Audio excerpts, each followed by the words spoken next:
ਧੰਨ ਵਾਹਿਗੁਰੂ ਸਾਹਿਬ ਜੀਓ।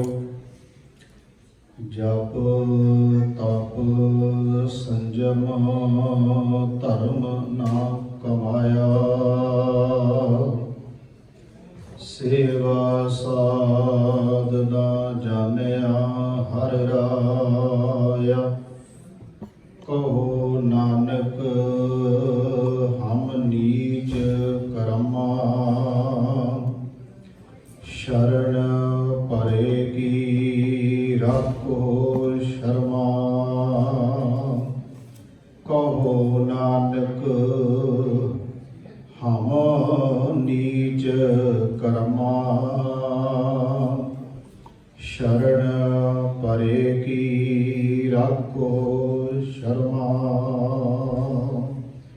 ਧੰਨ ਵਾਹਿਗੁਰੂ ਸਾਹਿਬ ਜੀ। ਜਿਹ ਵਿਖਿਆ ਸਗਲੀ ਤਜੀ, ਲਿਓ ਭੇਖ ਬੈਰਾਗ। ਕਹੋ ਨਾਨਕ ਸੁਨ ਰੇ ਮਨਾ, ਤਿਹ ਨਰ ਮਾਥੈ ਭਾਗ। ਜਿਹ ਮਾਇਆ ਮਮਤਾ ਤਜੀ, ਸਭ ਤੇ ਭਇਓ ਉਦਾਸ। ਕਹੋ ਨਾਨਕ ਸੁਨ ਰੇ ਮਨਾ, ਤਿਹ ਘਟ ਬ੍ਰਹਮ ਨਿਵਾਸ। ਜਿਹ ਪ੍ਰਾਨੀ ਹਉ ਮੈਂ ਤਜੀ, ਕਰਤਾ ਰਾਮ ਪਛਾਣ। ਕਹੋ ਨਾਨਕ ਵਹੁ ਮੁਕਤ ਨਰ, ਇਹ ਮਨ ਸਾਚੀ ਮਾਨ। ਜਿਹ ਵਿਖਿਆ ਸਗਲੀ ਤਜੀ, ਲਿਓ ਭੇਖ ਬੈਰਾਗ। ਕਹੋ ਨਾਨਕ ਸੁਨ ਰੇ ਮਨਾ, ਤਿਹ ਨਰ ਮਾਥੈ ਭਾਗ। ਵਾਹਿਗੁਰੂ ਜੀ ਕਾ ਖਾਲਸਾ, ਵਾਹਿਗੁਰੂ ਜੀ ਕੀ ਫਤਿਹ। ਪਰਮ ਸਨਮਾਨਯੋਗ ਚਵਰ ਛਤਰ ਤਖਤ ਦੇ ਮਾਲਕ ਜੁਗੋ ਜੁਗ ਅਟਲ ਧੰਨ ਧੰਨ ਸਤਿਗੁਰੂ ਗੁਰੂ ਗ੍ਰੰਥ ਸਾਹਿਬ ਸੱਚੇ ਪਾਤਸ਼ਾਹ ਜੀ ਦੀ ਪਾਵਨ ਹਜ਼ੂਰੀ ਅੰਦਰ ਸੁਭਾਏਮਾਨ ਗੁਰੂ ਸਵਾਰੇ ਸਤ ਸੰਗੀ ਜਨੋ। ਸਤਿਗੁਰੂ ਗੁਰੂ ਗ੍ਰੰਥ ਸਾਹਿਬ ਸੱਚੇ ਪਾਤਸ਼ਾਹ ਜੀ ਦੀ ਅਪਾਰ ਬਖਸ਼ਿਸ਼ ਰਹਿਮਤ ਦਾ ਸਦਕਾ ਹਫ਼ਤਾਵਾਰੀ ਦੀਵਾਨ ਦੀਆਂ ਹਾਜ਼ਰੀਆਂ ਭਰ ਕੇ ਸਤਿਗੁਰਾਂ ਦੀ ਪਾਵਨ ਗੁਰਬਾਣੀ ਦੇ ਪਾਠ, ਗੁਰਬਾਣੀ ਕੀਰਤਨ ਆਪ ਜੀਆਂ ਨੇ ਸਰਵਣ ਕੀਤੇ ਹਨ। ਚੱਲ ਰਹੀ ਲੜੀਵਾਰ ਕਥਾ ਧੰਨ ਸ਼੍ਰੀ ਗੁਰੂ ਤੇਗ ਬਹਾਦਰ ਮਹਾਰਾਜ ਜੀ ਦੇ ਪਾਵਨ ਸ਼ਲੋਕਾਂ ਦੀ ਜੋ ਪਾਠ ਆਪ ਜੀ ਨੇ ਅੱਜ ਸਰਵਣ ਕੀਤਾ ਹੈ। 3 ਸ਼ਲੋਕ ਆਪ ਜੀ ਨੇ ਸਰਵਣ ਕੀਤੇ ਨੇ, 17 ਨੰਬਰ, 18 ਨੰਬਰ ਤੇ 19 ਨੰਬਰ। ਇਹ 3 ਸ਼ਲੋਕ ਆਪ ਜੀ ਨੇ ਪਾਠ ਇਹਨਾਂ ਦਾ ਸਰਵਣ ਕੀਤਾ। ਆਪਾਂ ਇਹਨਾਂ ਦੀ ਵਿਚਾਰ ਕਰਨੀ ਕਿਉਂਕਿ ਲੜੀ ਇੱਕ ਹੀ ਹੈ ਇਹਨਾਂ 3 ਸ਼ਲੋਕਾਂ ਦੀ, ਜਿਸ ਦਾ ਪਾਠ ਆਪਾਂ ਹੁਣੇ ਸਾਂਝਾ ਕੀਤਾ ਤੇ ਸਕਰੀਨ ਤੇ ਆਪ ਜੀ ਦੇਖ ਵੀ ਰਹੇ ਹੋ। ਜਿਵੇਂ ਸਤਿਗੁਰੂ ਬਖਸ਼ਿਸ਼ ਕਰਨਗੇ ਇਸ ਸ਼ਬਦ ਦੀ ਵਿਚਾਰ ਮਤ ਬੁੱਧ ਸੋਝੀ ਬਖਸ਼ਿਸ਼ ਕਰਕੇ ਸਤਿਗੁਰੂ ਕਰਵਾਉਣਗੇ। ਰਲ ਮਿਲ ਕੇ ਗੁਰੂ ਦੀ ਸਿਫਤ ਕਰਾਂਗੇ। ਕਰੋ ਕਿਰਪਾ ਸਾਰੇ ਮਾਈ ਭਾਈ, ਮਨ ਦੇ ਟਿਕਾਓ ਤੇ ਇਕਾਗਰਤਾ ਦੇ ਵਾਸਤੇ ਆਓ ਸਾਰੇ ਮਿਲ ਕੇ ਉਚਾਰਨ ਕਰੀਏ। ਕੋਈ ਵੀ ਰਸਨਾ ਵਾਂਝੀ ਨਾ ਰਹੇ। ਸਾਰੇ ਆਖੀਏ ਜੀ ਸਤਨਾਮ ਸ਼੍ਰੀ ਵਾਹਿਗੁਰੂ ਜੀ। ਕਰੋ ਕਿਰਪਾ ਸਤਨਾਮ। ਧੰਨ ਸਤਿਗੁਰੂ ਗੁਰੂ ਤੇਗ ਬਹਾਦਰ ਮਹਾਰਾਜ ਜੀ ਜੋ ਬਖਸ਼ਿਸ਼ ਕਰ ਰਹੇ ਹਨ। ਪਹਿਲਾਂ ਅਸੀਂ ਅੱਖਰੀ ਅਰਥ ਸਮਝੀਏ। ਮਹਾਰਾਜ ਕਿਰਪਾ ਕਰ ਰਹੇ ਨੇ। ਜਿਹ ਵਿਖਿਆ ਸਗਲੀ ਤਜੀ, ਲਿਓ ਭੇਖ ਬੈਰਾਗ।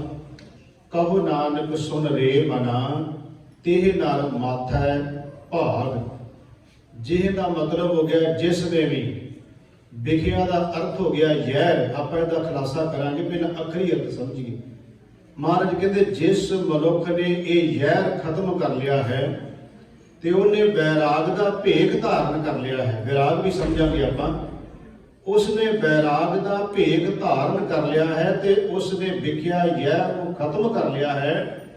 ਤੇ ਗੁਰੂ ਤੇਗ ਬਹਾਦਰ ਮਹਾਰਾਜ ਕਹਿੰਦੇ, ਹੇ ਮੇਰੇ ਮਨਾਂ ਸੁਣ ਇਸ ਗੱਲ ਨੂੰ, ਉਸ ਜੀਵ ਦੇ ਬੜੇ ਵੱਡੇ ਭਾਗ ਨੇ। ਮਾਥਾ ਭਾਗ ਦਾ ਮਤਲਬ ਹੋ ਗਿਆ ਉਹਦੇ ਭਾਗ ਚੰਗੇ ਨੇ, ਉਹਦੇ ਬੜੇ ਵੱਡੇ ਭਾਗ ਨੇ। ਜਿਹੜੇ ਜੀਵ ਨੇ ਇਸ ਜ਼ਹਿਰ ਨੂੰ ਆਪਣੇ ਅੰਦਰੋਂ ਖਤਮ ਕਰ ਲਿਆ, ਜਿਹਨੇ ਵਿਖਿਆ ਨੂੰ ਖਤਮ ਕਰ ਲਿਆ, ਜ਼ਹਿਰ ਖਤਮ ਹੋ ਗਈ। ਮਹਾਰਾਜ ਕਹਿੰਦੇ ਬੜਿਆਂ ਵੱਡਿਆਂ ਭਾਗਾਂ ਵਾਲਾ ਉਹ ਜੀਵ ਹੈ ਜਿਸ ਨੇ ਇਸ ਨੂੰ ਛੱਡ ਦਿੱਤਾ ਹੈ, ਖਤਮ ਕਰ ਦਿੱਤਾ ਹੈ, ਮੁਕਾ ਦਿੱਤਾ। ਇਹ ਨੇ ਅਖਰੀ ਅਰਥ। ਜਦੋਂ ਇਸ ਦੇ ਭਾਵ ਨੂੰ ਸਮਝਾਂਗੇ ਵੀ ਇੱਥੇ ਵਿਖ ਦਾ ਮਤਲਬ ਕੀ ਹੋਇਆ, ਮਾਥਾ ਭਾਗ ਦਾ ਮਤਲਬ ਕੀ ਹੋਇਆ, ਬੈਰਾਗ ਦਾ ਮਤਲਬ ਕੀ ਹੋਇਆ, ਤੇ ਉਹਦਾ ਸਾਨੂੰ ਵਿਸਤਾਰ ਕਰਨਾ ਪਏਗਾ ਵੀ ਇਹਦੀ ਵਿਆਖਿਆ ਕੀ ਹੈ। ਹੁਣ ਜਦੋਂ ਗੁਰੂ ਗ੍ਰੰਥ ਸਾਹਿਬ ਦੀ ਬਾਣੀ ਚੋਂ ਦੇਖਦੇ ਆ ਤੇ ਮਹਾਰਾਜ ਨੇ ਵਿਖ ਸ਼ਬਦ ਬੜੀ ਥਾਂ ਤੇ ਵਰਤਿਆ। ਵਿਖ ਦਾ ਮਤਲਬ ਜ਼ਹਿਰ ਹੈ, ਪਰ ਮਹਾਰਾਜ ਜ਼ਹਿਰ ਕਿਹਨੂੰ ਕਹਿੰਦੇ ਆ? ਬਾਹਰੀ ਤੌਰ ਤੇ ਬੰਦਾ ਜ਼ਹਿਰ ਖਾਵੇ ਤੇ ਉਹਦੀ ਮੌਤ ਹੋ ਜਾਂਦੀ ਸਰੀਰਕ। ਬਾਹਰੀ ਤੌਰ ਤੇ ਬੰਦਾ ਜ਼ਹਿਰ ਜ਼ੁਬਾਨ ਤੇ ਰੱਖੇਗਾ ਨਾ, ਤੇ ਮਹਾਰਾਜ ਕਹਿੰਦੇ ਨੇ 1 ਸਕਿੰਟ ਵਿੱਚ ਤੁਰੰਤ ਉਸ ਬੰਦੇ ਦੀ ਮੌਤ ਹੋ ਜਾਏਗੀ ਜਿਹੜੇ ਬੰਦੇ ਨੇ ਆਪਣੀ ਜ਼ੁਬਾਨ ਤੇ ਜ਼ਹਿਰ ਰੱਖ ਲਿਆ ਹੈ।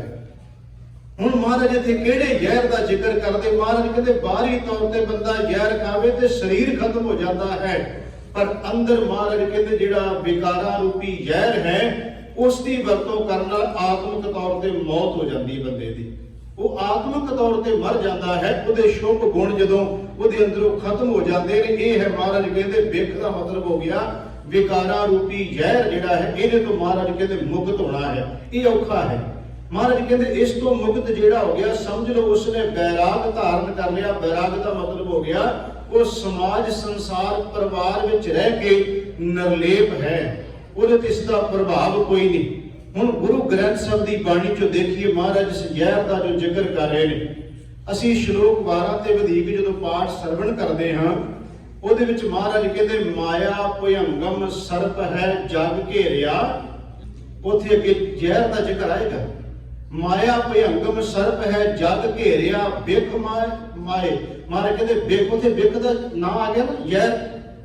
ਮਹਾਰਾਜ ਕਹਿੰਦੇ ਨੇ ਉਹ ਜ਼ਹਿਰ ਹੈ ਜਿਹੜਾ ਇਹ ਵਿਕਾਰਾਂ ਰੂਪੀ ਮਾਇਆ ਰੂਪੀ ਜ਼ਹਿਰ ਸਾਨੂੰ ਚਿੰਬੜਿਆ ਹੋਇਆ। ਮਾਇਆ ਭਯੰਗਮ ਸਰਪ ਹੈ ਜਗ ਘੇਰਿਆ ਬਿਖ ਮਾਏ। ਬਿਖ ਦਾ ਮਾਰਨ ਹਰ ਨਾਮ ਹੈ। ਮਹਾਰਾਜ ਨਾਲ ਨਾਲ ਦੱਸਣਗੇ ਵੀ ਇਹਨੂੰ ਮਾਰਨਾ ਕਿਵੇਂ ਹੈ। ਬਿਖ ਦਾ ਮਾਰਨ ਹਰ ਨਾਮ ਹੈ। ਗੁਰ ਗਰੜ ਸ਼ਬਦ ਮੁਖ ਪਾਏ। ਗੁਰੂ ਦਾ ਸ਼ਬਦ ਜੇ ਤੇਰੇ ਕੋਲੇ ਹੈ ਤੂੰ ਇਸ ਜ਼ਹਿਰ ਤੋਂ ਬਚੇਗਾ।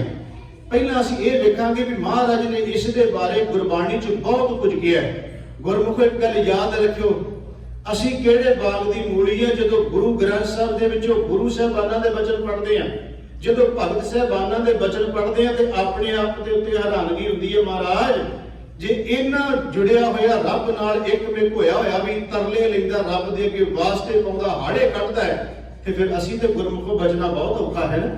ਮਹਾਰਾਜ ਗੁਰੂ ਅਰਜਨ ਦੇਵ ਜੀ ਕਹਿੰਦੇ ਨੇ ਕਾਮ ਕ੍ਰੋਧ ਲੋਭ ਝੂਠ ਨਿੰਦਾ, ਇਹ ਗੁਰੂ ਅਰਜਨ ਸਾਹਿਬ ਦਾ ਬਚਨ ਹੈ। ਕਾਮ ਕ੍ਰੋਧ ਲੋਭ ਝੂਠ ਨਿੰਦਾ ਇਨ ਤੇ ਆਪ ਛਡਾਵੋ। ਜੇ ਗੁਰੂ ਅਰਜਨ ਸਾਹਿਬ ਕਹਿ ਰਹੇ ਕਿ ਪ੍ਰਮਾਤਮਾ ਮੈਨੂੰ ਛੁਡਾ ਲੈ ਦੇ, ਇਹਦਾ ਮਤਲਬ ਇਹ ਨਹੀਂ ਕਿ ਗੁਰੂ ਅਰਜਨ ਦੇਵ ਜੀ ਦੇ ਉੱਤੇ ਇਹਦਾ ਪ੍ਰਭਾਵ ਹੈ। ਇਹਦੇ ਅਰਥ ਇਹ ਨਹੀਂ ਲੈ ਲੈਣੇ ਕਿ ਗੁਰੂ ਅਰਜਨ ਦੇਵ ਜੀ ਇਹਦੇ ਵਿੱਚ ਖੱਚਤੇ ਨੇ। ਨਹੀਂ, ਉਹ ਗੁਰਮੁਖੋ ਸਾਡੀ ਅਰਦਾਸ ਗੁਰੂ ਕਰੀ ਜਾਂਦਾ ਹੈ। ਸਾਡੀ ਅਰਦਾਸ ਸਤਿਗੁਰੂ ਕਰ ਰਹੇ ਨੇ। ਕਾਮ ਕ੍ਰੋਧ ਲੋਭ ਝੂਠ ਨਿੰਦਾ ਇਨ ਤੇ ਆਪ ਛਡਾਵੋ। ਇਹ ਭੀਤਰ ਤੇ ਇਨ ਕੋ ਡਾਰੋ ਆਪਨ ਨਿਕਟ ਬੁਲਾਵੋ। ਮਹਾਰਾਜ ਕਹਿੰਦੇ ਇਹਦੇ ਤੋਂ ਬਚਾ ਲਓ। ਜਦੋਂ ਭਗਤ ਸਾਹਿਬਾਨਾਂ ਦੇ ਸ਼ਬਦ ਪੜ੍ਹੀਦੇ ਹੈ, ਉਹ ਕਹਿੰਦੇ ਨਾਥ ਕਛੂ ਨਾ ਜਾਣੋ, ਹੇ ਨਥੀ ਕਰਨ ਵਾਲੇ ਪਰਮਾਤਮਾ ਮੈਂ ਕੁਝ ਨਹੀਂ ਜਾਣਦਾ। ਹੇ ਨਾਥ ਕਛੂ ਨਾ ਜਾਣੋ ਮਨ ਮਾਇਆ ਕੇ ਹਾਥ ਬਿਕਾਨੋ। ਤੁਮ ਕਹੀਏ ਹੋ ਜਗਤ ਗੁਰ ਸੁਆਮੀ। ਤੈਨੂੰ ਕਹਿੰਦੇ ਜਗਤ ਦਾ ਸੁਆਮੀ ਹੈ, ਤੈਨੂੰ ਕਹਿੰਦੇ ਜਗਤ ਦਾ ਮਾਲਕ ਹੈ, ਪਰ ਅਸੀਂ ਕੌਣ? ਹਮ ਕਹੀਏ ਤਾਂ ਕਲਯੁਗ ਕੇ ਕਾਮੀ। ਅਸੀਂ ਕਲਯੁਗ ਦੇ ਵਿੱਚ ਕਾਮੀ ਹਾਂ। ਇਨ ਪੰਚੋ ਮੇਰਾ ਮਨ ਜੋ ਵਿਗਾਰਿਓ, ਇਹਨਾਂ ਪੰਜਾਂ ਨੇ ਮੇਰਾ ਮਨ ਵਿਗਾੜ ਦਿੱਤਾ ਹੈ। ਪਲ ਪਲ ਹਰ ਜੀ ਤੇ ਅੰਤਰ ਪਾਰਿਓ। ਹਰ ਨਿਮਕ ਘੜੀ ਵਿੱਚ ਇਹ ਮੈਨੂੰ ਮਾਲਕਾ ਤੇਰੇ ਤੋਂ ਦੂਰ ਕਰੀ ਜਾ ਰਹੇ ਨੇ। ਮੈਂ ਵਿਖ ਦਾ ਵਿਚਾਰ ਕਰ ਰਿਹਾ। ਵਿਖ ਦਾ ਮਤਲਬ ਹੋ ਗਿਆ ਵਿਕਾਰਾਂ ਰੂਪੀ ਜ਼ਹਿਰ।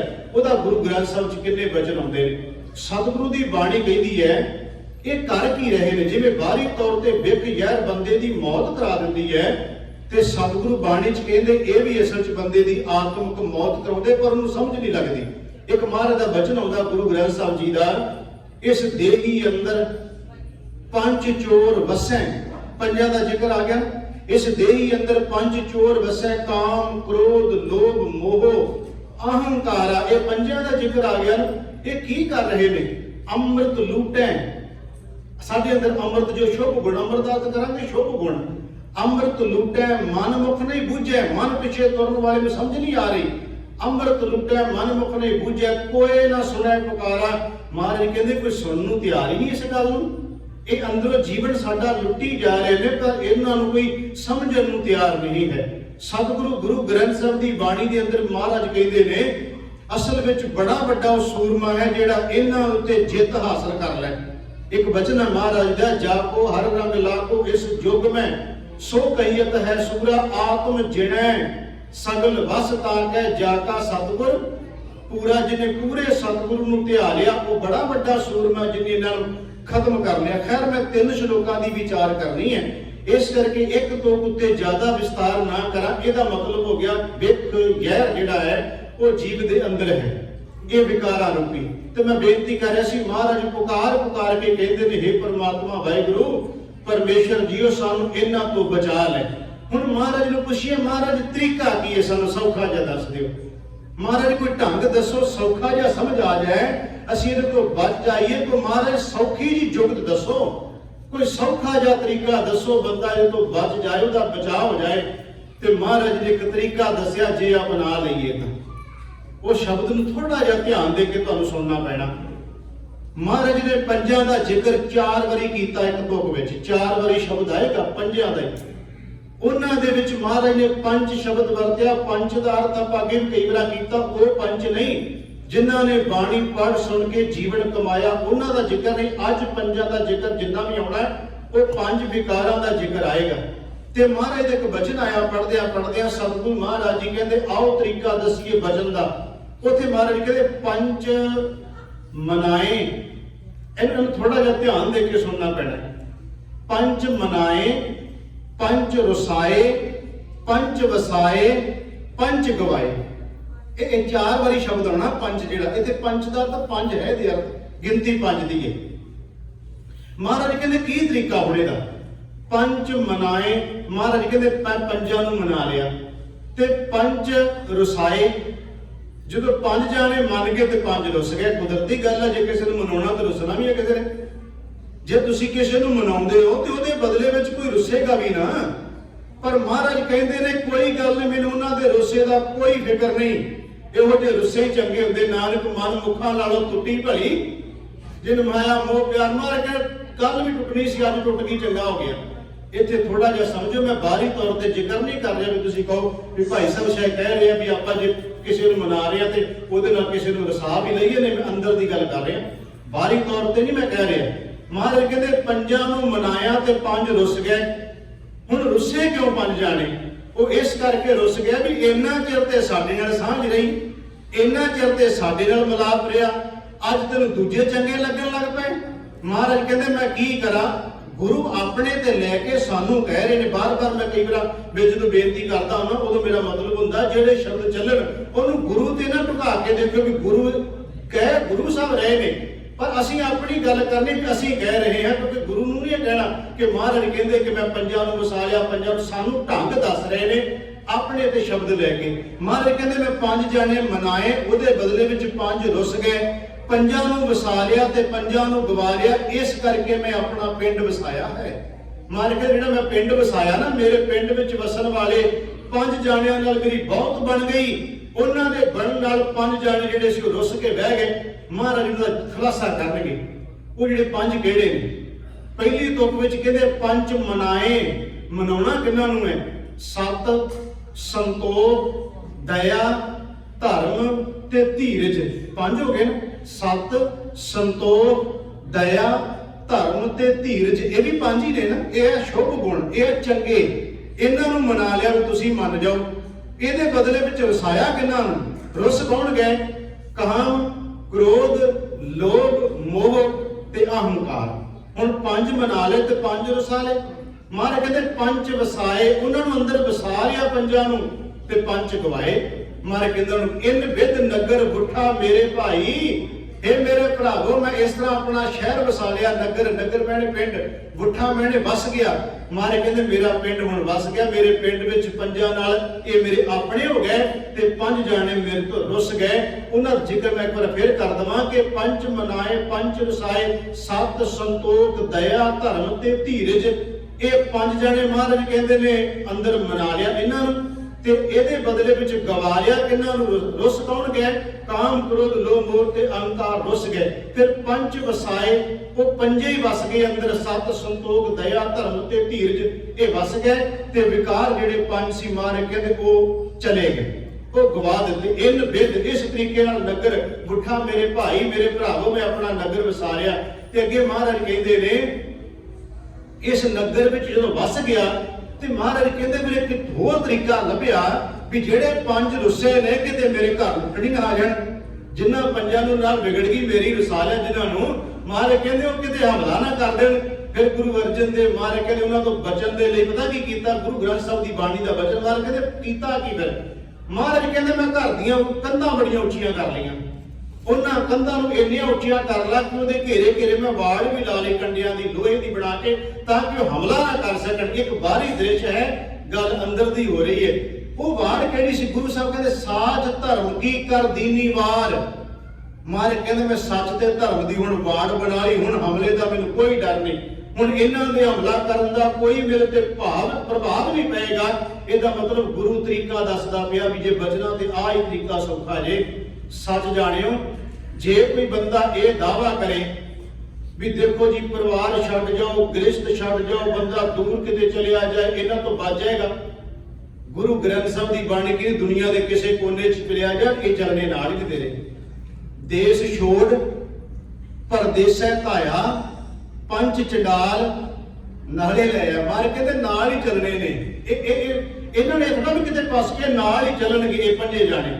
मार कहते चलने तेरे नाल ने, पर इन्हां नूं तब्दील करना। हुण मैं जिहड़ी बेनती कर लगे साध संगत जी, एक बेनती समझियो, क्योंकि अज जिहड़ा विषय चल रहा ना ये बड़ा अहम विषय है, बड़ा गंभीर विषय। इहदे ते जदों विद्वान बोलदे ने ते गुरमुखो संकोच हर विद्वान ही करदा, क्योंकि विषय कुछ इहो जिहे ने। पहली गल ते काम उत्ते ना बहुता बोलिया जा रहा, ना कोई बोलदा ते ना कोई सुनन नूं तैयार है। असल च विषय इहो जिहा है, पर गुरु ग्रंथ साहिब दी बाणी विच इन्हां पंजां दी गल चलेगी, एक नंबर ते नूं रखिया है।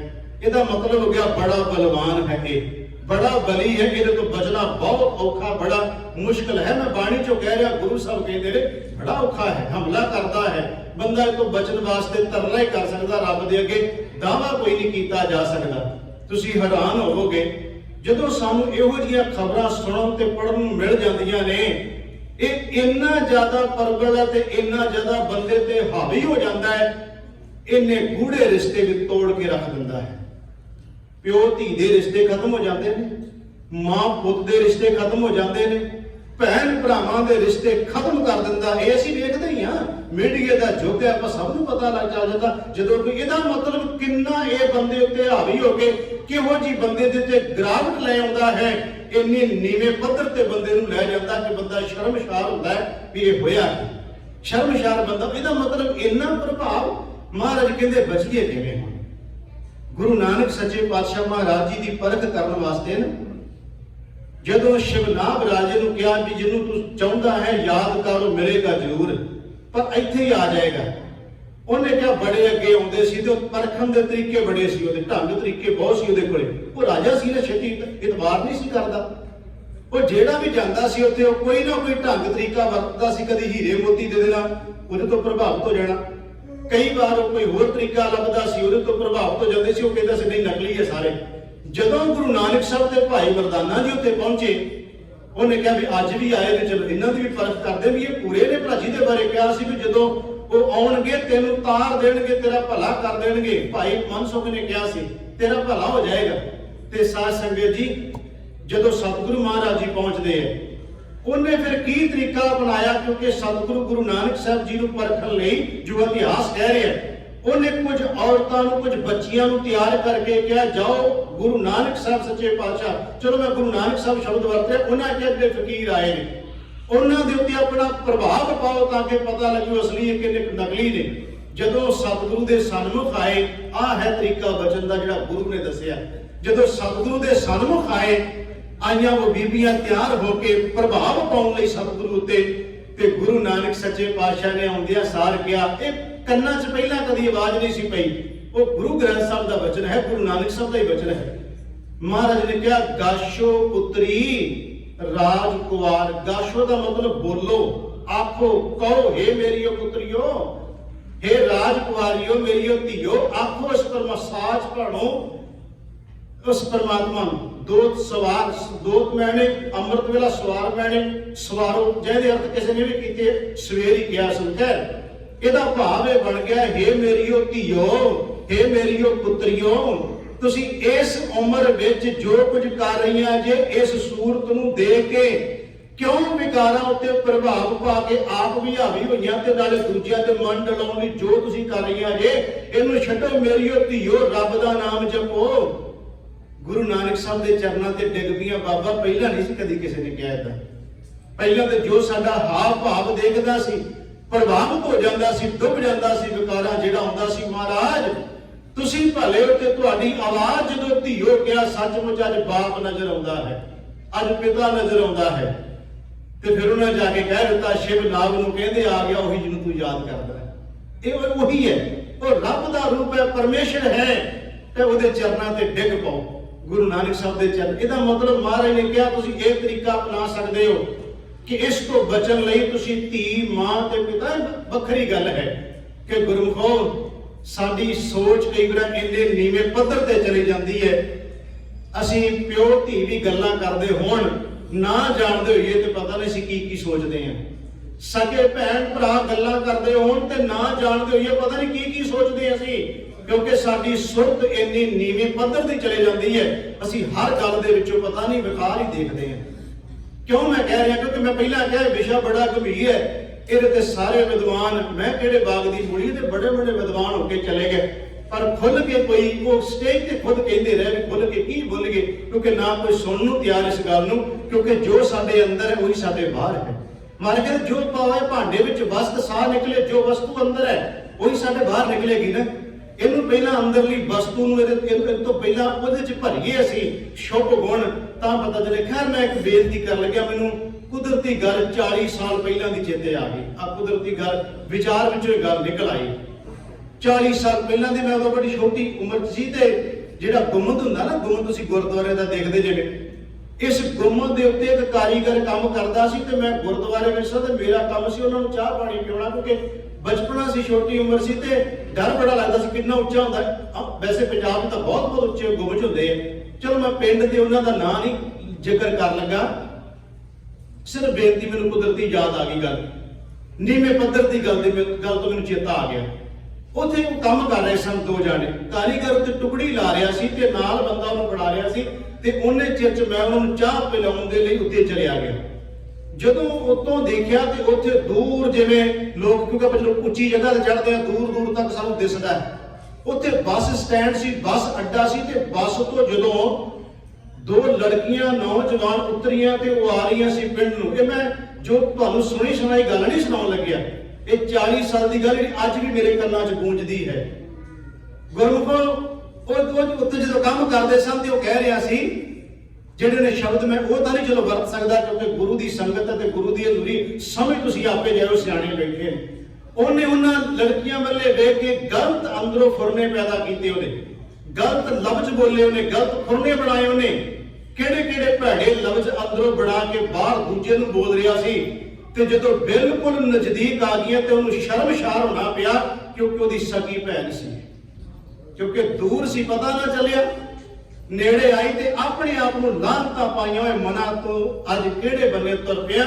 ਆਪਣੇ ਹੀ ਸਗੀ ਭੈਣ ਦੇ ਉੱਤੇ ਤੂੰ ਖਿਆਲ ਕਿਹੋ ਜਿਹੇ ਪੈਦਾ ਕਰ ਲਏ। ਮੈਂ ਖੁਦ ਆਪਣੇ ਕੰਨਾਂ 'ਚ ਅੱਜ ਤੱਕ ਮੇਰੇ ਉਹ ਗੱਲ ਗੂੰਜਦੀ ਹੈ। ਉਹ ਬੰਦੇ ਹੈ ਅੱਜ ਵੀ ਸੰਸਾਰ ਦੇ ਅੰਦਰ। ਮੈਂ ਜਿਹੜੀ ਬੇਨਤੀ ਕਰ ਰਿਹਾ ਗੁਰਮੁਖੋ, ਇਹ ਕਹਿਣਾ ਬਹੁਤ ਸੌਖਾ ਜੇ, ਪਰ ਇਹ ਤੋਂ ਬਚਣ ਲਈ ਗੁਰੂ ਅੱਗੇ ਵਾਸਤਾ ਪਾਓ ਕਿ ਮਹਾਰਾਜ ਬਚਾ ਲੈ। ਜਦੋਂ ਸਾਈਂ ਕਹਿੰਦਾ ਸੀ ਨਾ ਕਿ ਦੱਸ ਉਹਨੂੰ ਬੀਬੀ ਕਹਿੰਦੀ ਤੇਰੇ ਕੁੱਤੇ, ਮੇਰੇ ਕੁੱਤੇ ਦੀ ਪੂਰ ਚੰਗੀ ਹੈ ਕਿ ਤੇਰੀ ਦਾੜੀ ਚੰਗੀ ਹੈ, ਉਹਨੇ ਕਿਹਾ ਸਮਾਂ ਆਉ ਤੇ ਦੱਸਾਂਗਾ। ਉਹਨੇ ਅੰਤ ਸਮੇਂ ਤੇ ਸੱਦ ਕੇ ਕਿਹਾ ਬੀਬਾ ਮੇਰੀ ਦਾੜੀ ਪਵਿੱਤਰ ਹੈ, ਚੰਗੀ ਹੈ। ਉਹਨੇ ਕਿਹਾ ਉਦੋਂ ਕਿਉਂ ਨਹੀਂ ਦੱਸਿਆ? ਉਹ ਕਹਿੰਦਾ ਬੇੜੀ ਘੁੰਮਣ ਘੇਰੀ ਚਲੇ ਸੀ, ਨਹੀਂ ਸੀ ਦੱਸ ਸਕਦਾ। ਇਸ ਕਰਕੇ ਦਾਵਾ ਕੋਈ ਨਹੀਂ ਹੈ। ਅਰਦਾਸ ਕਰੀਏ ਮਾਲਕ ਦੇ ਚਰਨਾਂ 'ਚ, ਵਾਹਿਗੁਰੂ ਤੂੰ ਕਿਰਪਾ ਕਰ ਸਾਨੂੰ ਇਹਦੇ ਤੋਂ ਬਚਾ ਲੈ। ਮੈਂ ਤਾਂ ਕਹਿ ਰਿਹਾ ਨੀਵੇਂ ਪੱਧਰ ਤੇ ਜਦੋਂ ਸੋਚ ਚਲੀ ਜਾਂਦੀ ਹੈ ਇਹ ਫਿਰ ਬੰਦੇ ਨੂੰ ਇਸ ਤੱਕ ਲੈ ਜਾਂਦਾ, ਗਿਰਾਵਟ ਵਿੱਚ ਲੈ ਜਾਂਦਾ। ਮਹਾਰਾਜ ਨੇ ਬਾਣੀ 'ਚ ਕਿਹਾ ਹੈ ਕਾਮ ਨਰਕ ਵਿਸ਼ਰਾਮ ਬਹੁਤ ਜੂਨੀ ਭਰਮਾਵਣੇ, ਤੂੰ ਜੂਨਾ 'ਚ ਬੰਦੇ ਨੂੰ ਬੜਾ ਭਰਮਾ ਦੇਣਾ ਹੈ ਤੇ ਤੋਂ ਬਚਣਾ ਬਹੁਤ ਮੁਸ਼ਕਲ ਹੈ। ਮੈਂ ਹੁਣ ਗੁਰੂ ਗ੍ਰੰਥ ਸਾਹਿਬ ਦੀ ਬਾਣੀ 'ਚੋਂ ਕਹਾਂ ਕਿ ਮਹਾਰਾਜ ਨੇ ਕਿਹਾ ਬੜੇ ਸੂਰਬੀਰ ਬਲੀ ਜਿਹੜੇ ਬਚ ਗਏ। ਮੈਂ ਗੁਰੂ ਗ੍ਰੰਥ ਸਾਹਿਬ 'ਚ ਉਦਾਹਰਨਾਂ ਦੇਣੀਆਂ 4 ਗੁਰੂ ਸਾਹਿਬਾਨਾਂ ਦੀਆਂ। ਉਹਦੇ 'ਚ ਹੋ ਸਕਦਾ ਮੈਨੂੰ ਕੋਈ ਸ਼ਬਦ ਦੀ ਤੁਕ ਭੁੱਲ ਜਾਏ, ਉਹਦੇ 'ਚ ਮੈਂ ਤੁਹਾਡੇ ਕੋਲੋਂ ਪਹਿਲਾਂ ਖਿਮਾ ਮੰਗ ਲਵਾਂ। ਗੁਰੂ ਅੰਗਦ ਸਾਹਿਬ ਦੇ ਬਾਰੇ ਜਦੋਂ ਭੱਟਾ ਨੇ ਕਿਹਾ ਤੇ ਗੁਰੂ ਅਮਰਦਾਸ ਨੂੰ ਕਿਹਾ ਮਹਾਰਾਜ ਤੁਸੀਂ ਜਿੱਤ ਹਾਸਲ ਕਰ ਲਈ ਇਹਦੇ ਤੇ। ਅਮੈ ਦ੍ਰਿਸ਼ਟ ਸ਼ੁਭ ਕਰੈ ਹਰੇ ਅਗ ਪਾਪ ਸਕਲ ਮਲ, ਕਾਮ ਕ੍ਰੋਧ ਅਰ ਲੋਭ ਮੋਹ ਵਸ ਕਰੈ ਸਭੈ ਬਲ। ਮਹਾਰਾਜ ਤੁਸੀਂ ਇਹਨਾਂ ਨੂੰ ਬਸ ਵਿੱਚ ਕਰ ਲਿਆ। ਅਮੈ ਦ੍ਰਿਸ਼ਟ ਸ਼ੁਭ ਕਰੈ ਹਰੇ ਅਗ ਪਾਪ ਸਕਲ ਮਲ, ਕਾਮ ਕ੍ਰੋਧ ਅਰ ਲੋਭ ਮੋਹ ਵਸ ਕਰੈ ਸਭੈ ਬਲ। ਸਦਾ ਸੁਖ ਮਨ ਵਸੈ ਦੁਖ ਸੰਸਾਰੈ, ਖੋਵੇ ਗੁਰ ਨਾਮ ਨਿਰਦਰਿਆਓ ਜਨਮ ਹਮ ਕਾਲਕ ਧੋਵੇ। ਮਹਾਰਾਜ ਸਾਡੀ ਕਾਲਕ ਤੁਸੀਂ ਧੋ ਸਕਦੇ ਹੋ ਕਿਉਂਕਿ ਆਪ ਬਚੇ ਹੋ।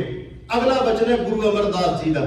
ਭੱਟਾ ਨੇ ਕਿਹਾ ਮਹਾਰਾਜ ਤੁਸੀਂ ਬੜੇ ਵੱਡੇ ਸੂਰਮੇ ਜੀ। ਹੁਣ ਮੈਂ ਹੈਰਾਨ ਹੋਇਆ ਜਦੋਂ ਇਹ ਮੈਂ ਕੁਦਰਤੀ ਸਵਈਏ ਪੜ੍ਹੇ ਨਾ ਤੇ ਮੈਂ ਬੜੀ ਹੈਰਾਨਗੀ ਹੋਈ ਵੀ ਗੁਰੂ ਅਮਰਦਾਸ ਮਹਾਰਾਜ ਕੋਲੇ ਫੌਜ ਤੇ ਕੋਈ ਨਹੀਂ ਸੀ, ਘੋੜਾ ਕੋਈ ਨਹੀਂ ਸੀ, ਨੇਜਾ ਕੋਈ ਨਹੀਂ ਸੀ, ਪਰ ਭੱਟਾ ਨੇ ਕਿਹਾ ਤੁਹਾਡੇ ਕੋਲੇ ਸਾਰਾ ਕੁਝ ਹੈ। ਉਹਨਾਂ ਨੇ ਕਿਹਾ ਸਹਿਜ ਸਮਾਦ ਸਨਾ ਗਿਆਨ ਹੈ ਆਸਣ ਚੜਿਓ। ਤੁਹਾਡੇ ਕੋਲੇ ਸੰਜੋਗ ਹੈ ਸਹਿਜ ਦੀ। ਗੁਰੂ ਅਮਰਦਾਸ ਮਹਾਰਾਜ ਤੁਸੀਂ ਸੰਜੋਗ ਪਾਈ, ਇਹਨਾਂ ਤੋਂ ਬਚਣ ਲਈ ਤੁਸੀਂ ਸੰਜੋਗ ਪਾਈ ਹੈ ਤੇ ਗਿਆਨ ਦੇ ਘੋੜੇ ਤੇ ਤੁਸੀਂ ਸਵਾਰ ਹੋ। ਧਰਮ ਧਨਕ ਕਰ ਗਇਓ, ਕਰ ਮੈਨੇ ਹੱਥ ਗਇਓ ਮੈਨੇ ਪਕੜਨਾ। ਤੁਹਾਡੇ ਕੋਲੇ ਧਰਮ ਦਾ ਧਨਕ ਹੈ ਜਿਹੜਾ ਗੁਰੂ ਅਮਰਦਾਸ ਜੀ ਤੁਸੀਂ ਪੜਿਆ ਆਪਣੇ ਹੱਥ ਵਿੱਚ। ਧਰਮ ਧਨਕ ਕਰ ਗਇਓ ਭਗਤ ਸੀਲ ਹੈ ਸਰ ਲੜਿਓ। ਮਹਾਰਾਜ ਗੁਰੂ ਅਮਰਦਾਸ ਮਹਾਰਾਜ ਜੀ ਤੁਸੀਂ ਇਸ ਸੰਜਮ ਨੂੰ ਸੀਲ ਦੇ ਨਾਲ ਇਹਨਾਂ ਉੱਤੇ ਜਿੱਤ ਹਾਸਲ ਕਰ ਲਈ। ਉਹਦੇ ਵਿੱਚ ਉਹਨਾਂ ਨੇ ਕਿਹਾ ਕਾਮ ਕ੍ਰੋਧ ਲੋਭ ਮੋਹ ਆਪਤ ਪੰਜ ਦੂਤ ਪਖੰਡਿਓ। ਮਹਾਰਾਜ ਤੁਸੀਂ ਇਹਨਾਂ ਪੰਜਾਂ ਨੂੰ ਖਤਮ ਕਰ ਲਿਆ, ਤੁਸੀਂ ਇਹਨਾਂ ਤੇ ਜਿੱਤ ਹਾਸਲ ਕਰ ਲਈ। ਭਲੋ ਪੁਆਲ ਤੇਜੋ ਤਨਾ ਨਿਰਪਤ ਨਾਥ ਨਾਨਕ ਬਰ, ਗੁਰ ਅਮਰਦਾਸ ਸੱਚ ਸਲ ਭਾਣ ਤੈ ਦਲ ਜਿੱਤੋ। ਤੁਸੀਂ ਜਿੱਤ ਲਿਆ ਇਹਨੇ ਯੁੱਧ ਕਰਕੇ ਤੈ ਦਲ ਜਿੱਤੋ। ਇਹ ਵੀ ਯੁੱਧ ਕਰ ਮਹਾਰਾਜ ਤੁਸੀਂ ਯੁੱਧ ਕਰਕੇ ਇਹਨਾਂ ਤੇ ਜਿੱਤ ਹਾਸਲ ਕਰ ਲਈ। ਇਹ ਹੋ ਗਿਆ 2 ਗੁਰੂ ਸਾਹਿਬਾਨਾਂ ਬਾਰੇ। ਅੱਗੇ ਗੁਰੂ ਰਾਮਦਾਸ ਮਹਾਰਾਜ ਜੀ ਦੇ ਬਾਰੇ। ਗੁਰੂ ਰਾਮਦਾਸ ਮਹਾਰਾਜ ਜੀ ਦੇ ਬਾਰੇ ਭੱਟਾ ਨੇ ਕਿਹਾ ਕਿ ਮਹਾਰਾਜ ਤੁਸੀਂ ਜਿੱਤ ਕਿਵੇਂ ਹਾਸਲ ਕੀਤੀ। ਉੱਥੇ ਫਿਰ ਇੱਕ ਨਕਸ਼ਾ ਖਿੱਚਦੇ ਆ ਖਾੜੇ ਦਾ ਤੇ ਗੁਰੂ ਰਾਮਦਾਸ ਨੂੰ ਕਹਿੰਦੇ ਤੁਸੀਂ ਪਹਿਲਵਾਨ ਜੇ। ਉੱਥੇ ਮਹਾਰਾਜ ਦੇ ਵਾਸਤੇ ਬਚਨ ਵਰਤਿਆ ਭੱਟਾ ਨੇ, ਕਹਿੰਦੇ ਮੋਹ ਮਲ ਬੇਵਸ ਕੀਓ, ਕਾਮ ਗਹਿ ਕੇਸ ਪਛਾੜਿਓ, ਕ੍ਰੋਧ ਖੰਡ ਪ੍ਰਚੰਡ ਲੋਭ ਅਪਮਾਨ ਸਿਉ ਝਾੜਿਓ, ਜਨਮ ਕਾਲ ਕਰ ਜੋੜ ਹੁਕਮ ਜੋ ਹੋਏ ਸੋ ਮੰਨੈ, ਭਵ ਸਾਗਰ ਬੰਧਿਓ ਤੇਰੇ ਸਿਖ ਤਾਰੈ ਸੋ ਪ੍ਰਸੰਨੈ। ਉੱਥੇ ਉਹਨਾਂ ਨੇ ਕਿਹਾ ਮਹਾਰਾਜ ਤੁਸੀਂ ਮੋਹ ਮਲ ਬੇਵਸ ਕੀਓ, ਮੋਹ ਨੂੰ ਮਲ ਕੇ ਰੱਖ ਦਿੱਤਾ, ਤੁਸੀਂ ਬੇਵਸ ਕਰ ਦਿੱਤਾ ਉਹਨੂੰ। ਮੋਹ ਮਲ ਕਾਮ ਗਹਿ ਕੇਸ ਪਛਾੜਿਓ, ਇਹ ਕਾਮ ਆਇਆ ਤੁਸੀਂ ਕੇਸਾਂ ਤੋਂ ਪਟਕ ਕੇ ਨੂੰ ਜ਼ਮੀਨ ਤੇ ਮਾਰਿਆ। ਕ੍ਰੋਧ ਖੰਡ, ਕ੍ਰੋਧ ਦੇ ਟੋਟੇ ਟੋਟੇ ਕੀਤੇ, ਪ੍ਰਚੰਡ ਦਾ ਅਰਥ ਹੋ ਗਿਆ ਤੇਜ ਪ੍ਰਤਾਪ ਨਾਲ ਤੁਸੀਂ ਆਪਣੇ ਨਾਲ। ਲੋਭ ਅਪਮਾਨ ਸਿਉ ਝਾੜਿਓ, ਤੁਸੀਂ ਲੋਭ ਨੂੰ ਅਪਮਾਨ ਕਰਕੇ ਪਰਾਂ ਮਾਰਿਆ। ਇਹਦਾ ਮਤਲਬ ਸਤਿਗੁਰੂ ਨੂੰ ਕਿਹਾ ਕਿ ਤੁਸੀਂ ਇਹਦੇ ਤੋਂ ਬਚਾਅ ਕਰ ਲਿਆ, ਤੁਸੀਂ ਬਚ ਗਏ। ਇਹ ਹੋ ਗਿਆ 3 ਗੁਰੂ ਸਾਹਿਬਾਨ। ਹੁਣ ਗੁਰੂ ਅਰਜਨ ਦੇਵ ਮਹਾਰਾਜ ਜੀ ਦੇ ਬਾਰੇ ਕਿਹਾ ਕਿ ਤੁਸੀਂ ਵੀ ਬਚ ਗਏ, ਤੁਸੀਂ ਵੀ ਬਚਾਅ ਕਰ ਲਿਆ। ਤੇ ਗੁਰੂ ਅਰਜਨ ਦੇਵ ਜੀ ਕਹਿੰਦੇ ਮੈਂ ਬਚਿਆ ਕਿਵੇਂ? ਉੱਥੇ ਮਹਾਰਾਜ ਨੇ ਇੱਕ ਨਕਸ਼ਾ ਖਿੱਚਿਆ। ਮਹਾਰਾਜ ਕਹਿੰਦੇ ਹਾਂ ਗੁਸਾਈ ਦਾ ਪਹਿਲਵਾਨੜਾ, ਮੈਂ ਗੁਰਮਿਲ ਉੱਚ ਦਮਾਲੜਾ, ਸਭ ਹੋਈ ਛਿੰਝ ਇਕੱਠੀਆ ਦਈ ਬੈਠਾ ਵੇਖੇ ਆਪ ਜੀਓ, ਵਾਕ ਵੱਜਣ ਟਮਕ ਭੇਰੀਆਂ, ਮਲ ਲੱਤੇ ਲੈਂਦੇ ਫੇਰੀਆਂ, ਨਿਤ ਹੈ 5 ਜਵਾਨ ਮੈਂ ਗੁਰ ਥਾਪੀ ਦਿੱਤੀ ਕੰਡ ਜੀਓ। ਇਹ ਗੁਰੂ ਅਰਜਨ ਸਾਹਿਬ ਦੇ ਬਾਰੇ ਕਹਿ ਦਿੱਤਾ ਕਿ ਮਹਾਰਾਜ ਗੁਰੂ ਅਰਜਨ ਸਾਹਿਬ ਜੀ ਕਹਿੰਦੇ ਨੇ ਕਿ ਇੱਕ ਖਾੜਾ ਛਿੰਝ ਤੇ ਤੁਸੀਂ ਸਮਝ ਗਏ ਨਾ, ਕਈਆਂ ਇਲਾਕਿਆਂ ਛਿੰਝ ਲੱਗਦੀ, ਸਾਡੇ ਇਲਾਕੇ ਵੀ ਉੱਥੇ ਛਿੰਝ ਦੇ ਵਿੱਚ ਫਿਰ ਪਹਿਲਵਾਨ ਆਉਂਦੇ ਆ, ਫਿਰ ਕੁਸ਼ਤੀਆਂ ਕਰਦੇ ਆ, ਫਿਰ ਉਹ ਜਦੋਂ ਅਖਾੜੇ ਵਿੱਚ ਆਪਣੇ ਆਪਣੇ ਜੋਰ ਵਿਖਾਉਂਦੇ ਆ। ਗੁਰੂ ਅਰਜਨ ਸਾਹਿਬ ਮਹਾਰਾਜ ਜੀ ਕਹਿੰਦੇ ਮੈਨੂੰ ਅਖਾੜੇ 'ਚ ਤਾਰ ਦਿੱਤਾ, ਅਗਲੇ ਬੰਨੇ 5 ਸੀ, ਮੈਂ ਇਕੱਲਾ ਸੀ। ਤੇ ਮਹਾਰਾਜ ਕਹਿੰਦੇ ਪਰ ਮੈਨੂੰ ਆਪਣੇ ਗੁਰੂ ਤੇ ਇੰਨਾ ਭਰੋਸਾ ਸੀ, ਮੈਂ ਜਦੋਂ ਅਖਾੜੇ 'ਚ ਉਤਰਿਆ ਤੇ ਮਹਾਰਾਜ ਕਹਿੰਦੇ ਫਿਰ ਜਦੋਂ ਆਏ ਕੱਲਾ ਤੇ ਮਹਾਰਾਜ ਗੁਰੂ ਅਰਜਨ ਦੇਵ ਸੱਚੇ ਪਾਤਸ਼ਾਹ ਮਹਾਰਾਜ ਜੀ ਕਹਿੰਦੇ ਨੇ ਫਿਰ ਮੈਂ ਪੰਜਾਂ ਨੂੰ ਨਿੱਤ ਹੈ ਪੰਜ ਜਵਾਨ ਮੈਂ ਜਦੋਂ ਨਿੱਤ ਹੈ ਸ਼ਬਦ ਪੜਿਆ ਨਾ ਪਹਿਲਾਂ ਮੈਂ ਵੀ ਇਹਨੂੰ ਇਹੀ ਪੜਨ ਚ ਮੈਂ ਵੀ ਨਿਹੱਤੇ ਹੀ ਪੜ ਜਾਂਦਾ ਸੀ ਕਈ ਵਾਰ, ਕਿਉਂਕਿ ਜਦੋਂ ਅਰਥਾਂ ਦੀ ਸਮਝ ਨਾ ਹੋਵੇ ਤਾਂ ਕਈ ਵਾਰ ਮੈਂ ਆਖਣਾ ਵੀ ਨਿਹੱਤੇ ਦਾ ਮਤਲਬ ਵੀ ਨਿਹੱਤੇ ਹੱਥ 'ਚ ਕੁਝ ਨਹੀਂ ਸੀ। ਜਦੋਂ ਉਹਦੀ ਗਹਿਰਾਈ ਤੱਕ ਸਮਝਣ ਦੀ ਕੋਸ਼ਿਸ਼ ਕੀਤੀ, ਇਹਦਾ ਅਰਥ ਪਤਾ ਕੀ ਜੇ, ਜਦੋਂ ਇੱਕ ਪਹਿਲਵਾਨ ਦੂਜੇ ਨੂੰ ਪਕੜਦਾ ਨਾ ਤੇ ਉਹਨੇ ਜਦੋਂ ਘੁੱਟ ਕੇ ਫੜਿਆ ਹੁੰਦਾ ਤੇ ਪਾਸੇ ਬੈਠੇ ਹੁੰਦੇ ਕਹਿੰਦੇ ਲੈ ਹੁਣ ਨਹੀਂ ਛੱਡਦਾ, ਇਹਦੇ ਅਰਥ ਇਹ ਨੇ ਕਹਿੰਦੇ ਲੈ ਹੁਣ ਨਹੀਂ ਛੱਡਦਾ, ਤੂੰ ਜਿੰਨਾ ਮਰਜ਼ੀ ਜੋੜ ਲਾ, ਉਹਨੇ ਨਪੀੜ ਲਿਆ ਤੈਨੂੰ, ਉਹਨੇ ਨੱਪ ਲਿਆ ਤੈਨੂੰ, ਲੈ ਇੰਨੀ ਕੜਕੜੀ ਮਾਰੀ ਆ ਤੂੰ ਨਿਕਲ ਨਹੀਂ ਸਕਦਾ, ਇਹਦੇ ਅਰਥ ਇਹ ਨੇ ਤੈਨੂੰ ਨਿਕਲ ਨਹੀਂ ਦੇਣਾ। ਹੁਣ ਮਹਾਰਾਜ ਕਹਿੰਦੇ ਮੈਂ ਇਹਨਾਂ ਪੰਜਾਂ ਨੂੰ ਆਇਓ ਨਪੀੜ ਲਿਆ, ਮੈਂ ਨਿਕਲ ਦਿੱਤੇ। ਫਿਰ ਮਹਾਰਾਜ ਕਹਿੰਦੇ ਜਦੋਂ ਮੈਂ ਇਹਨਾਂ ਨੂੰ ਸੁੱਟਿਆ ਨਾ ਪਟਕਾ ਕੇ ਮਾਰ ਕੇ, ਮਹਾਰਾਜ ਕਹਿੰਦੇ ਫਿਰ ਕੋਈ ਥਾਪੀ ਦਿੱਤੀ ਕੰਨ 'ਚ ਜੋ, ਫਿਰ ਪਹਿਲਵਾਨ ਦੇ ਮੋਢੇ ਤੇ ਕੰਨ ਥਾਪੀ ਦਿੰਦੇ, ਫਿਰ ਕਹਿੰਦੇ ਵਾਹ ਵਾਹ ਜਿੱਤ ਤੂੰ ਹਾਸਲ ਕਰ ਲਈ। ਮਹਾਰਾਜ ਕਹਿੰਦੇ ਗੁਰੂ ਨੇ ਮੇਰੇ ਮੋਢੇ ਤੇ ਕੰਨ ਤੇ ਥਾਪੀ ਦਿੱਤੀ। ਮਹਾਰਾਜ ਇੱਥੇ ਕਹਿ ਰਹੇ ਨੇ, ਚਲੋ ਮੈਨੂੰ ਵਿਸਥਾਰ ਜ਼ਿਆਦਾ ਕਰਨਾ ਪਿਆ ਕਿ ਮਹਾਰਾਜ ਕਹਿ ਰਹੇ ਗੁਰੂ ਤੇਗ ਬਹਾਦਰ ਸੱਚੇ ਪਾਤਸ਼ਾਹ ਜੇ ਵਿਖਿਆ ਸਗਲੀ ਤਜੀ ਲਿਓ ਭੇਖ ਬੈਰਾਗ। ਮਹਾਰਾਜ ਕਹਿੰਦੇ ਉਹ ਬੈਰਾਗੀ ਦਾ ਮਤਲਬ ਇਹ ਨਹੀਂ ਘਰ ਬਾਰ ਛੱਡ ਗਿਆ, ਉਹ ਇਸ ਤਰ੍ਹਾਂ ਹੋ ਗਿਆ ਜੈਸੇ ਜਲ ਮੈਂ ਕਮਲ ਨਿਰਾਲਮ ਮੁਰਗਾਈ ਨੈ ਸਾਣੈ ਸੁਰਤ ਸ਼ਬਦ ਭਵ ਸਾਗਰ ਦਰੀਏ ਨਾਨਕ ਨਾਮ ਵਖਾਣੇ। ਮਹਾਰਾਜ ਕਹਿੰਦੇ ਸਮਾਜ ਵਿੱਚ ਹੈ, ਸੰਸਾਰ ਵਿੱਚ ਹੈ, ਔਰ ਉਹਨੇ ਇਹਨਾਂ ਪੰਜਾਂ ਦੀ ਜਗ੍ਹਾ ਤੇ ਸਤ ਸੰਤੋਖ ਦਇਆ ਧਰਮ ਤੇ ਧੀਰਜ ਬਣਾ ਲਈ। ਮਹਾਰਾਜ ਕਹਿੰਦੇ ਨਾ ਪੰਜਾਂ ਨੂੰ ਜਦੋਂ ਆਪਣੇ ਬਣਾ ਲਿਆ, ਦੂਜੇ ਆਪਣੇ ਆਪ ਹੀ ਵਿਗੜ ਗਏ। ਇੱਥੇ ਮਹਾਰਾਜ ਕਹਿੰਦੇ ਜੇ ਵਿਗਿਆ ਸਗਲੀ, ਜਿਨ੍ਹਾਂ ਨੇ ਤਜ ਦਿੱਤਾ ਲਿਓ ਭੇਖ ਬੈਰਾਗ ਕਹੋ ਨਾਨਕ ਸੁਨ ਰੇ ਮਨਾ ਤੇ ਨਰ ਮਾਥੈ ਭਾਗ। ਮਹਾਰਾਜ ਕਹਿੰਦੇ ਬੜੇ ਵੱਡੇ ਉਹਦੇ ਭਾਗ, ਜੇ ਅਸੀਂ ਮੱਥੇ ਤੇ ਭਾਗ ਨੂੰ ਕਹਿੰਦੇ, ਆਪਾਂ ਕਹਿੰਦੇ ਫਲਾਣੇ ਬੰਦੇ ਨੇ ਕੱਲ ਗੱਡੀ ਲਿਆਂਦੀ ਆ ਰੇਂਜ ਰੋਵਰ ਤੇ ਤੇਰੇ ਭਾਗ ਚੰਗੇ ਨੇ। ਆਪਾਂ ਕਹਿੰਦੇ ਕਿਸੇ ਬੰਦੇ ਨੂੰ ਅਰਬਾਂ ਰੁਪਈਏ ਮਿਲ ਗਏ ਕਹਿੰਦੇ ਤੇਰੇ ਭਾਗ ਚੰਗੇ ਨੇ। ਕਿਸੇ ਦਾ ਵੱਡਾ ਘਰ ਬਣ ਗਿਆ ਕਹਿੰਦੇ ਤੇਰੇ ਵੱਡੇ ਭਾਗ ਨੇ। ਕਿਸੇ ਦੇ ਘਰੇ ਧੀ ਪੁੱਤ ਜੰਮ ਪਿਆ ਕਹਿੰਦੇ ਤੇਰੇ ਵੱਡੇ ਭਾਗ ਨੇ। ਮਹਾਰਾਜ ਕਹਿੰਦੇ ਨਹੀਂ, ਆਹ ਨੇ ਵੱਡੇ ਭਾਗ, ਜਿਹਨੇ ਇਹਨਾਂ ਤੇ ਜਿੱਤ ਹਾਸਲ ਕਰ ਲਈ ਸਮਝ ਲਓ ਉਹਦੇ ਬੜੇ ਵੱਡੇ ਭਾਗ। ਅੱਗੇ ਮਹਾਰਾਜ ਕਹਿੰਦੇ ਜੇ ਮਾਇਆ ਮਮਤਾ ਤਜੀ, ਕਿਉਂਕਿ ਵਿਆਖਿਆ ਮੈਂ ਜਿਹੜੀ ਤਿੰਨਾਂ ਸ਼ਲੋਕਾਂ ਦੀ ਕਰਨੀ ਸੀ, ਇੱਕ ਦੀ ਖੁੱਲ ਕੇ ਤਾਂ ਕਰਦੇ ਵੀ ਉਹ ਸਾਰੇ ਇੱਕੋ ਲੜੀ ਵਿੱਚ ਹੀ ਨੇ।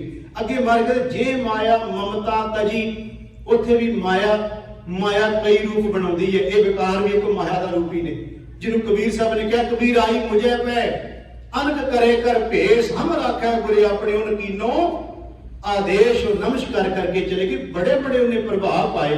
ਮਹਾਰਾਜ ਤੇ ਕਹਿ ਰਹੇ ਨੇ ਕਿ ਜੇ ਮਾਇਆ ਮਮਤਾ ਤਜੀ ਸਭ ਤੇ ਭਇਓ ਉਦਾਸ। ਬੈਰਾਗ ਤੇ ਉਦਾਸ ਇੱਕੋ ਹੀ ਸ਼ਬਦ ਨੇ, ਨੇੜੇ ਨੇੜੇ ਦੇ ਸ਼ਬਦ ਨੇ ਦੋਨੋਂ। ਉਦਾਸ ਹੋ ਗਿਆ ਨਿਰਲੇਪ, ਭਗਤ ਵੱਡਾ ਰਾਜਾ ਜਨਕ ਹੈ, ਗੁਰਮੁਖ ਮਾਇਆ ਵਿੱਚ ਉਦਾਸੀ। ਮਾਇਆ ਵਿੱਚ ਉਦਾਸੀ ਕਿਹਾ। ਹੁਣ ਮੱਖਣ ਸ਼ਾਹ ਲਵਾਣੇ ਦੇ ਜਹਾਜ਼ ਵੀ ਚੱਲਦੇ ਨੇ। ਜਿਹੜਾ ਗੁਰੂ ਤੇਗ ਬਹਾਦਰ ਸਾਹਿਬ ਦਾ ਦਿੱਲੀ ਸੰਸਕਾਰ ਕਰਦਾ ਸਾਧ ਸੰਗਤ ਜੀ ਸਿੱਖ, ਉਹਦੇ ਵੀ ਤਾਂ ਗੱਡੇ ਚੱਲਦੇ ਨੇ। ਇਹਦਾ ਮਤਲਬ ਹੋ ਗਿਆ ਕਿ ਮਹਾਰਾਜ ਗੁਰੂ ਘਰ ਦੇ ਅੰਦਰ ਬੜੇ ਬੜੇ ਅਰਬਾਪਤੀ ਵੀ ਨੇ, ਪਹਿਲਾਂ ਵੀ ਹੋਏ, ਅੱਜ ਵੀ ਰਹਿਣੇ ਨੇ, ਅਗਾਂਹ ਵੀ ਰਹਿਣੇ ਨੇ।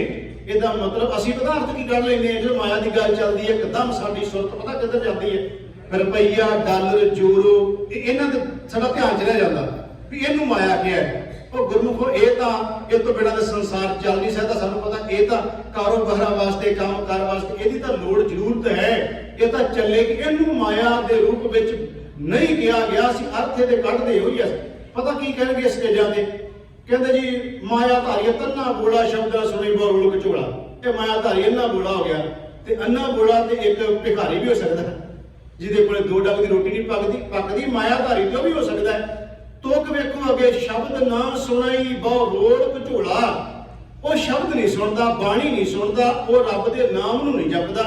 ਉਹਨੂੰ ਕਿਹਾ ਤੇ ਜੇ ਮੰਨ ਲਓ ਕੋਈ ਹੁਣ ਕਿਤਰਾ ਕਹਿ ਦਾਂਗੇ, ਜਿਹੜਾ ਮੱਖਣ ਸ਼ਾਹ ਨੂੰ ਕਿਤਰਾ ਕਹਿ ਦਾਂਗੇ ਮਾਇਆ ਧਾਰੀ ਇਹ ਗੱਡੇ ਚੱਲਦੇ ਨੇ ਉਹਦੇ, ਜਹਾਜ਼ ਚੱਲਦੇ ਨੇ ਉਹਦੇ। ਸਾਧ ਸੰਗਤ ਜੀ ਦਾ ਮਤਲਬ ਹੋ ਗਿਆ। ਹੁਣ ਮੈਂ ਹੁਣੇ ਜ਼ਿਕਰ ਕੀਤਾ ਸ਼ਿਵ ਨਾਮ ਰਾਜਾ, ਭਗਤ ਪੀਪਾ ਵੀ ਰਾਜਾ ਜੀ ਸਨ। ਇਹਦਾ ਮਤਲਬ ਏਡੇ ਵੱਡੇ ਰਾਜੇ ਉਹ ਤਾਂ ਬਾਣੀ 'ਚ ਥਾਂ ਦਿੱਤਾ ਉਹਨਾਂ ਨੂੰ, ਮਾਇਆ ਤਾਂ ਉਹਨਾਂ ਕੋਲ ਬਹੁਤ ਸੀ। ਇਹਦਾ ਮਤਲਬ ਇਹ ਹੋ ਗਿਆ ਇੱਕ ਹੀ ਤੁਕ ਵਿੱਚ ਮਹਾਰਾਜ ਨੇ ਵੈਸੇ ਸਮਝਾ ਦਿੱਤਾ, ਇਹ ਮਾਇਆ ਜਿਤ ਹਰ ਵਿਸਰੈ ਮੋਹ ਉਪਜੈ ਭਾਉ ਦੂਜਾ ਲੈ। ਆ ਸੌਖਾ ਜਿਹਾ ਤਰੀਕਾ ਜੀ ਜਿਹੜੀ ਰੱਬ ਤੋਂ ਦੂਰ ਲੈ ਜਾ ਚੀਜ਼। ਇੱਥੇ ਮਹਾਰਾਜ ਕਹਿੰਦੇ ਜੇ ਮਾਇਆ ਮਮਤਾ ਤਜੀ ਸਭ ਤੇ ਭਇਓ ਉਦਾਸ, ਕਉ ਨਾਨਕ ਸੁਨ ਰੇ ਮਨਾ। ਤੇ ਇਹ ਘਟ ਮੈਨੇ ਹਿਰਦਾ ਬ੍ਰਹਮ ਨਿਵਾਸ। ਹੁਣ ਪੁੱਛੋ ਵੀ ਕਿਹਦੇ ਹਿਰਦੇ 'ਚ ਰੱਬ ਵਸਦਾ ਤਾਂ ਸਾਰਿਆਂ 'ਚ ਹੀ ਹੈ ਨਾ, ਕਿ ਉਹਦੇ ਹਿਰਦੇ 'ਚ ਹੀ ਬ੍ਰਹਮ ਦਾ ਨਿਵਾਸ ਆ, ਬਾਕੀਆਂ ਦੇ ਨਹੀਂ। ਉਹਨੂੰ ਸਮਝ ਆ ਗਈ ਬ੍ਰਹਮ ਦੀ, ਉਹ ਬ੍ਰਹਮ ਦੀ ਸਮਝ ਆਉਣ ਕਰਕੇ ਇਸ ਤੋਂ ਬਚ ਗਿਆ, ਇਸ ਪ੍ਰਭਾਵ ਤੋਂ। ਮਹਾਰਾਜ ਕਹਿੰਦੇ ਜੇ ਮਾਇਆ ਮਮਤਾ ਤਜੀ ਸਭ ਤੇ ਭਇਓ ਉਦਾਸ, ਕਉ ਨਾਨਕ ਸੁਨ ਰੇ ਮਨ ਤੇ ਘਟ ਬ੍ਰਹਮ ਨਿਵਾਸ। ਅੱਗੇ 19 ਨੰਬਰ ਸ਼ਲੋਕ ਵਿੱਚ ਮਹਾਰਾਜ ਕਹਿੰਦੇ ਜਿਹੇ ਧੰਨ ਗੁਰੂ ਤੇਗ ਬਹਾਦਰ ਸੱਚੇ ਪਾਤਸ਼ਾਹ ਮਹਾਰਾਜ ਕਹਿੰਦੇ ਨੇ, ਸ਼ਲੋਕ ਜੇ ਪ੍ਰਾਨੀ ਹਉਮੈ ਤਜੀ, ਪਹਿਲਾਂ ਸੀ ਆਪਾਂ ਪੜਿਆ ਜੇ ਵਿਦਿਆ ਸਗਲੀ ਤਜੀ ਲਿਓ ਭੇਖ ਬੈਰਾਗ, ਕਉ ਨਾਨਕ ਸੁਨ ਰੇ ਮਨਾ ਤੇ ਨਰ ਮਾਥੈ ਭਾਗ। ਜੇ ਮਾਇਆ ਮਮਤਾ ਤਜੀ ਸਭ ਤੇ ਭਇਓ ਉਦਾਸ, ਕਉ ਨਾਨਕ ਸੁਨ ਰੇ ਮਨਾ ਤੇ ਘਟ ਬ੍ਰਹਮ ਨਿਵਾਸ। ਜੇ ਪ੍ਰਾਨੀ ਹਉਮੈ ਤਜੀ, ਤਿੰਨਾਂ ਸ਼ਲੋਕਾਂ ਵਿੱਚ ਹੀ ਤਜੀ ਸ਼ਬਦ ਆਇਆ, ਯੈਰ ਮਾਇਆ ਵਿਖਿਆ ਤੇ ਹਉਮੈ। ਮਹਾਰਾਜ ਕਹਿੰਦੇ ਜਿਹਨੇ ਜੇ ਪ੍ਰਾਨੀ ਹਉਮੈ ਤਜੀ, ਤੇ ਮਹਾਰਾਜ ਕਹਿੰਦੇ ਨੇ ਫਿਰ ਕੀ ਕੀਤਾ, ਜੇ ਪ੍ਰਾਨੀ ਹਉਮੈ ਤਜੀ ਕਰਤਾ ਰਾਮ ਪਛਾਣ, ਜਿਹਨੇ ਕਰਤੇ ਨਾਲ ਸਾਂਝ ਪਾ ਲਈ, ਪਹਿਚਾਨ ਕਰ ਲਈ, ਸਾਂਝ ਬਣ ਗਈ ਜਿਸ ਦੀ ਪਰਮਾਤਮਾ ਦੇ ਨਾਲ। ਕਹੋ ਨਾਨਕ ਸੁਨ ਰੇ ਮਨਾ ਮੁਕਤ ਤਾਹੇ ਤੈ ਜਾਣ। ਮਹਾਰਾਜ ਕਹਿੰਦੇ ਜੇ ਪ੍ਰਾਨੀ ਹਉਮੈ ਤਜੀ ਕਰਤਾ ਰਾਮ ਪਛਾਣ, ਕਹੋ ਨਾਨਕ ਬਹੁ ਮੁਕਤ ਨਰ। ਇਹ ਮਨ ਸਾਚੀ, ਇਹ ਗੱਲ ਸੱਚੀ ਕਰਕੇ ਮੰਨ ਲੈ। ਮਹਾਰਾਜ ਕਹਿੰਦੇ ਨੇ ਕਿਹੜੀ ਗੱਲ ਸੱਚੀ ਕਰਕੇ ਮੰਨ ਲੈ, ਜਿਹਨੇ ਆ ਤਿੰਨਾਂ ਸ਼ਲੋਕਾਂ 'ਚ ਕਹਿਤਾ ਯੈਰ ਤੋਂ ਬਚ ਗਿਆ, ਮਾਇਆ ਦੇ ਪ੍ਰਭਾਵ ਤੋਂ ਬਚ ਗਿਆ, ਜਿਹੜਾ ਹਉਮੈ ਦੇ ਰੋਗ ਤੋਂ ਬਚ ਗਿਆ। ਮਹਾਰਾਜ ਕਹਿੰਦੇ ਸੱਚ ਜਾਣੋ, ਪਹਿਲੇ 'ਚ ਕਹਿੰਦੇ ਉਹਦੇ ਭਾਗ ਵੱਡੇ, ਦੂਜੇ 'ਚ ਕਹਿੰਦੇ ਬ੍ਰਹਮ ਦਾ ਨਿਵਾਸ ਹੋ ਗਿਆ, ਤੀਜੇ 'ਚ ਕਹਿੰਦੇ ਮੁਕਤੀ ਹੋ ਗਿਆ ਉੱਥੇ। ਮਹਾਰਾਜ ਕਹਿੰਦੇ ਉਹਨੂੰ ਮੁਕਤ ਜਾਣੋ, ਉਹਨੂੰ ਉਹਦੇ 'ਚ ਬ੍ਰਹਮ ਦਾ ਨਿਵਾਸ ਜਾਣੋ।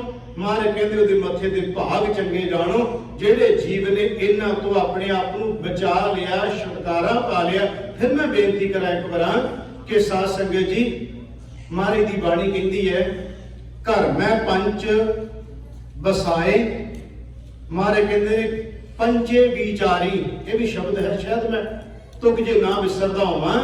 ਮਹਾਰਾਜ ਕਹਿੰਦੇ ਗਿਆਨਵਾਨਾਂ ਦੇ ਅੰਦਰ ਵੀ ਪੰਜੇ ਹੁੰਦੇ ਨੇ, ਪੰਜੇ ਹੁੰਦੇ ਨੇ। ਗਿਆਨ ਵਿਚਾਰੀ ਦਾ ਮਤਲਬ ਗਿਆਨੀਆਂ, ਗਿਆਨਵਾਨਾਂ ਦੇ ਅੰਦਰ ਵੀ। ਮਹਾਰਾਜ ਕਹਿੰਦੇ ਹੈ ਤਾਂ ਉਹਨਾਂ ਦੇ ਅੰਦਰ ਵੀ ਨੇ, ਪਰ ਉਹਨਾਂ ਨੇ ਤਬਦੀਲ ਕਰ ਲਿਆ ਸਤ ਸੰਤੋਖ ਦਇਆ ਧਰਮ ਤੇ ਧੀਰਜ ਦੇ ਵਿੱਚ, ਉਹਨਾਂ ਪੰਜਾਂ ਨੂੰ ਉਹਦੇ 'ਚ ਤਬਦੀਲ ਕਰਕੇ ਵਸਦੇ ਤਾਂ ਉਹਨਾਂ ਦੇ ਅੰਦਰ ਵੀ ਨੇ, ਪਰ ਮਹਾਰਾਜ ਕਹਿੰਦੇ ਉਹਨਾਂ ਤੇ ਤਬਦੀਲੀ ਕਰ ਲਈ। ਆਓ ਸਮਾਪਤੀ ਕਰ ਲੱਗਿਆ, ਕੁਝ ਸ਼ਬਦ ਨੇ ਜਿਹੜੇ ਉਹਨੇ ਸਾਰਿਆਂ ਸ਼ਲੋਕਾਂ ਦੀ ਵਿਆਖਿਆ ਇਕੱਠੀ ਕਰ ਦੇਣਗੇ। 10 ਬੈ ਰਾਗਣ ਮੋਏ ਬਸ ਕੀਨੀ, ਪੰਚੋ ਕਾ ਮਿਟ ਨਾਮੋ, 70 ਦੋਏ ਭਰੇ ਅੰਮ੍ਰਿਤ ਸਰ। ਇਹਨੂੰ ਕਹਿੰਦੇ ਨੇ 70 ਤੇ 2 72, 72,000 ਨਾੜੀਆਂ ਦਾ ਜੋ ਜ਼ਿਕਰ ਕੀਤਾ ਜਾਂਦਾ ਹੈ। ਇਹ ਭਗਤ ਸਾਹਿਬਾਨ ਜੀ ਦਾ ਸ਼ਬਦ ਹੈ। ਉਹ ਕਹਿੰਦੇ ਨੇ 10 ਬੈ ਰਾਗਣ ਮੋਏ ਬਸ ਕੀਨੀ, ਪੰਚੋ ਕਾ ਮਿਟ ਨਾਮੋ ਨਾ ਹੀ ਮਿਟ ਗਿਆ, 70 ਦੋਏ ਭਰੇ ਅੰਮ੍ਰਿਤਸਰ ਬਿਖ ਕੋ ਮਾਰ ਕਢਾਵੋ। ਇਹ ਮਾਲਕ ਵਾਹਿਗੁਰੂ ਤੁਸੀਂ ਕਿਰਪਾ ਕੀਤੀ ਹੈ, ਬਿਖ ਜ਼ਹਿਰ ਨੂੰ ਕੱਢ ਕੇ ਪਰਾਂ ਮਾਰਿਆ।